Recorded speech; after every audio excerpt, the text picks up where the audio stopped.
दोस्तों आज की इस वीडियो में मैं आपके लिए लेकर आया हूँ कॉज और रीज़न में डिफरेंस। कॉज का मतलब भी कारण होता है, रीज़न का मतलब भी कारण होता है। आज की इस छोटी सी वीडियो में मैं जल्दी से आपको क्लियर कर दूंगा what is the difference between cause and reason. तो सबसे पहले देखते हैं कॉज। कॉज का प्रयोग कारण के अर्थ में टू प्रोड्यूस अ रिजल्ट को एक्सप्रेस करने के लिए किया जाता है। आप ऐसे समझो कि अगर कोई भी घटना होती है तो उसका कारण क्या था। जैसे मान लो बाढ़ आ जाती है तो उसका कारण क्या था, बरसात ज़्यादा होती है। तो आप ऐसा समझो अगर कुछ भी हुआ है उसके पीछे कोई कारण है तो उसके लिए आपको कॉज का प्रयोग करना पड़ेगा। जैसे मैं आपको एक एग्जांपल देता हूँ, scientist try to find out the cause of a phenomenon.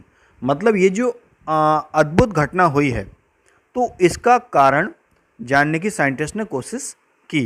तो दोस्तों छोटा सा डिफरेंस है, आपको बस ये याद रखना है कि अगर कुछ हुआ है तो उसका कारण अगर कुछ है, मतलब ऐसा समझो कोई घटना घटी है ना, तो उसके कारण जो रिजल्ट आएगा तो वहाँ पर हम कॉज का प्रयोग करेंगे। जैसे मैंने आपको बताया इसका मतलब ये होता है कॉज का to produce a result.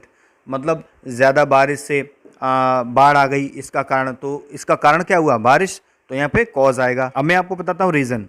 Reason का अर्थ होता है टू एक्सप्लेन और जस्टिफाई, किसी को जस्टिफाई करना, कोई चीज़ एक्सप्लेन करना, है ना। जैसे आप दिल्ली क्यों गए, तो उसका रीज़न क्या था, मैं दिल्ली पढ़ने के लिए गया, तो एक रीज़न देना पड़ेगा यहाँ पे हमें। मतलब ऐसे थोड़ा नहीं हुआ था कि मैं दिल्ली गया वहाँ पे भूकंप आ गया तो कॉज आ जाएगा ना, कि जैसे मेरे जाने के वहाँ कारण जो वहाँ रिजल्ट आया वो क्या रिजल्ट आया कि वहाँ पर भूकंप आ गया, तो ये रिजल्ट हो गया। तो इस यहाँ तो लगेगा कॉज, है ना। और मेरे दिल्ली जाने का वैसे रीज़न मतलब क्या कारण है, मैं पढ़ने जा रहा हूँ, ठीक है। तो यहाँ कोई रिजल्ट नहीं आ रहा, मैं एक एक्सप्लेनेशन दे रहा हूँ, बता रहा हूँ किसी को। जैसे मैं आपको एक एग्जांपल देता हूँ, mister Thakur has a good reason to be pleased with his students.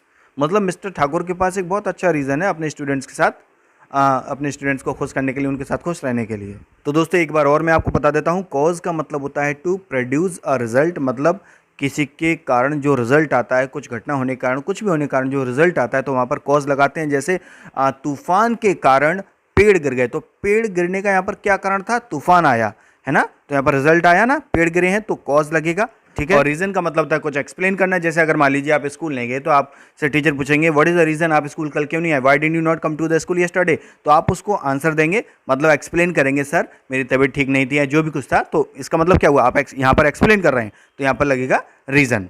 तो उम्मीद करता हूं दोस्तों आपको क्लियर हो गया होगा what is the difference between cause and reason. अगर फिर भी आपको कोई डाउट हो तो हमें कमेंट करिए, हम बिल्कुल आपके डाउट्स को क्लियर करेंगे। Thank you.